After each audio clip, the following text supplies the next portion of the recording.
Oke Kak, besok saya mancing bersama bos dan 3 kawan saya.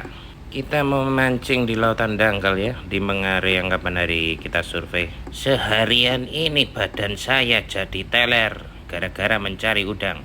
Minum kopi dulu.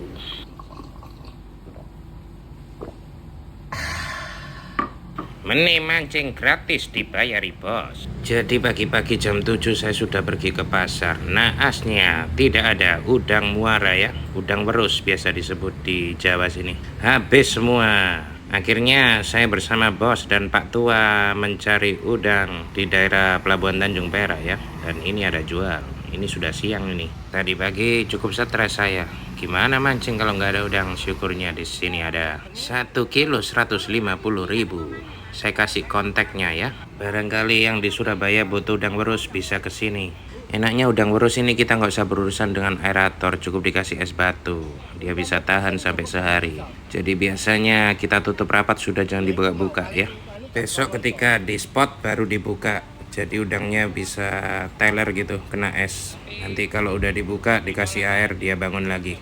Dia akan lebih kuat daripada udang fanami. Jadi enaknya udang werus ini kulitnya keras. Cuma ya gitu, carinya susah. Ini kontaknya ya, bisa di pause videonya. Oke, ini gabus-gabus seperti yang kita pakai tadi. Versinya lebih kecil. Nah, ibu ini juga jual aneka peralatan mancing ya. Ibunya curhat, aduh bos, kadang itu banyak orang booking tapi nggak jadi datang. Sudah saya simpan udangnya, nggak ada yang bayar. Kita sebisa mungkin jangan kayak gitu ya teman-teman. Kalau sudah pesen ya dibayar. Oke, ini udangnya udah ditimbang 1 kilo, siap disimpan di dalam kotak es ini. Kun fayakun, bertahanlah hidup dan segar sampai kita mancing besok. Oke, hati saya lega, urusan udang sudah beres.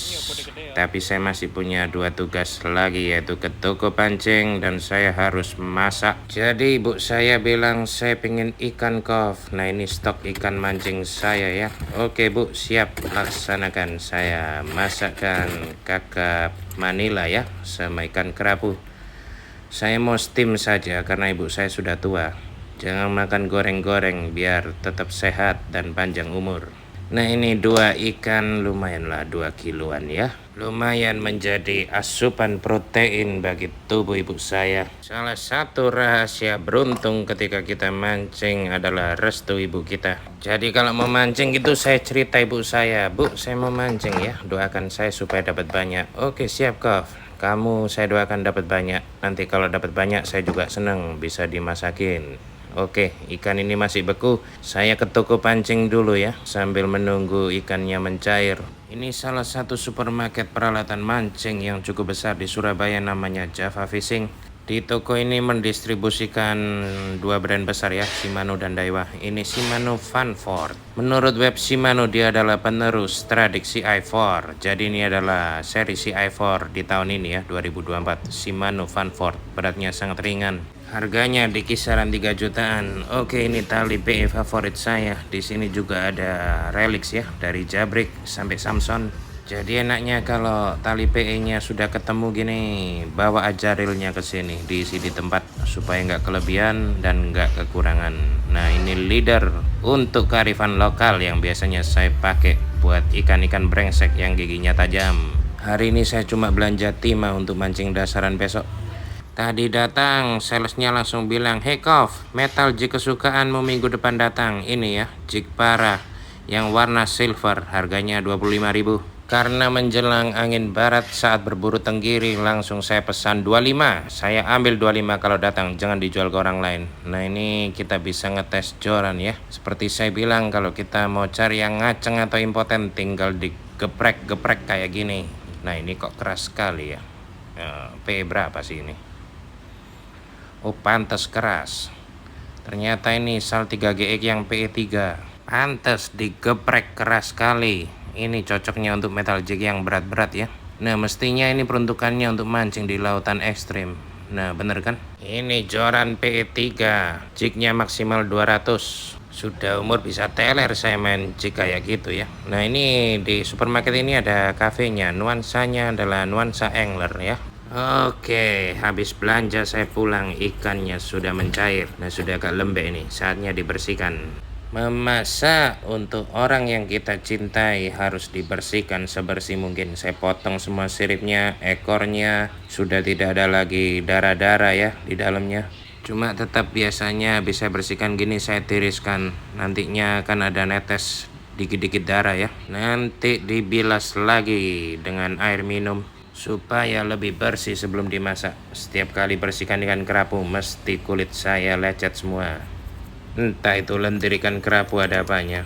Oke, ini saya masak ya. Berhubung saya bukan Abang Rudi Coy Rudin, maka saya cepatkan saja ya. Karena ini channel mancing, bukan channel masak. Cuma ya kebetulan sih, asik aja makanya saya abadikan ya. Nah, ini saya potong-potong ikannya, kemudian nanti akan saya steam. Mengingat usia ibu saya sudah 70 tahun ke atas ya, makanya nggak saya kasih gorengan.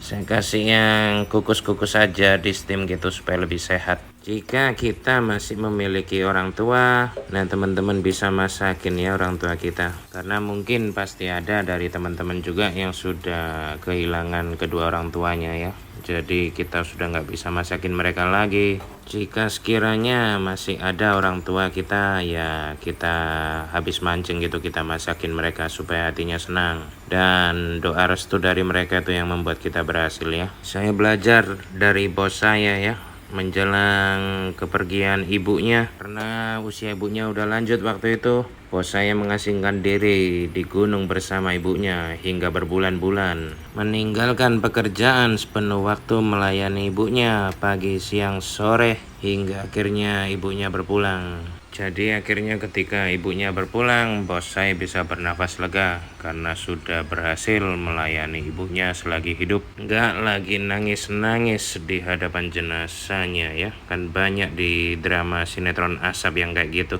Oke, ini ikan sudah matang, besok siap disantap oleh ibu saya. Brengsek nih si Kof. Masa nggak dibilangi resepnya, malah mengajar budi luhur. Itu pendidikan moral Pancasila. Oke, kita amati Windy ya untuk persiapan mancing besok. Nah, saya geser dulu ke spotnya. Besok saya mancing di daerah sini loh. Oke, jangan sampai terulang lagi kayak kejadian Teluk Lamong kemarin ya, yang dihajar angin 9 knot itu. Dan saya rasa besok ini masih bagus kok. Oh, itu ada notif dari kapten yang biasanya antar saya berburu tenggiri ya. Oke, kita fokus ke windinya di tempat saya mancing besok ya. Kalau kita amati dari jam 12 malam anginnya masih bagus. Loh, ini tiba-tiba kok ada 7 knot ya. Bentar saya geser lagi 7 knotnya di posisi jam berapa. Oh, sekitar jam 12, jam 11-an. Coba sih kita lihat sorenya. Tapi sorenya turun kok, berarti itu angin yang sebentar lewat ya.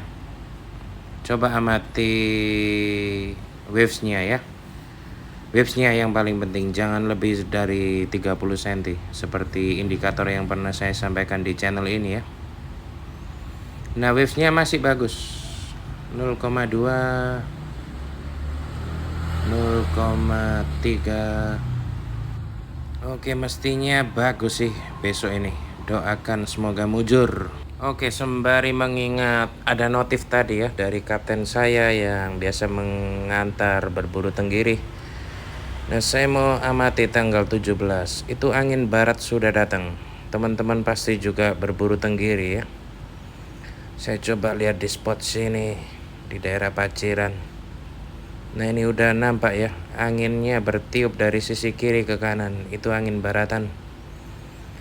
Biasanya di musim-musim kayak gini nih, kalau anginnya sudah angin barat, ikan tenggiri mulai musim dan galak-galaknya. Oke, bagus sekali nih. Tanggal 17 saya bisa mengawali untuk berburu tenggiri sebelum diburu yang lainnya.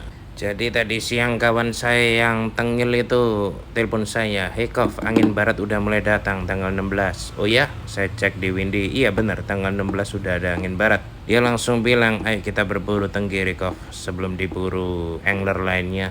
Dia tanya, "Gimana prediksi hari baikmu Kof?" Saya lihat, itu dekat purnama loh. Kita berangkat jangan 16 ya, 17 aja. Semoga nanti jodoh ya di tanggal 17. Kulit saya rontok semua ini gara-gara lendir kerapu. Nggak apa-apa lah, yang penting ibu saya senang. Itu jari saya ada robek ya. Saya ini memang banyak tingkah dari muda, jadi banyak bekas luka. Patah tulang udah 2 kali itu patah tulang. Minum kopi dulu ya, capek habis masak. Kaki patah sekali, tangan patah sekali. Itulah masa muda. Jiwa mudaku bergelora. Ini zaman dulu naik speedboat edan ini. Jiwa mudaku bergelora. Tiap minggu mancing terus. Oke, Kof, saya tutup, saya sudahi. Doakan kita besok hasil banyak ya. Salam akur persaudaraan angler senusantara dari Sabang sampai Merauke. Terima kasih. Bye-bye, Kof.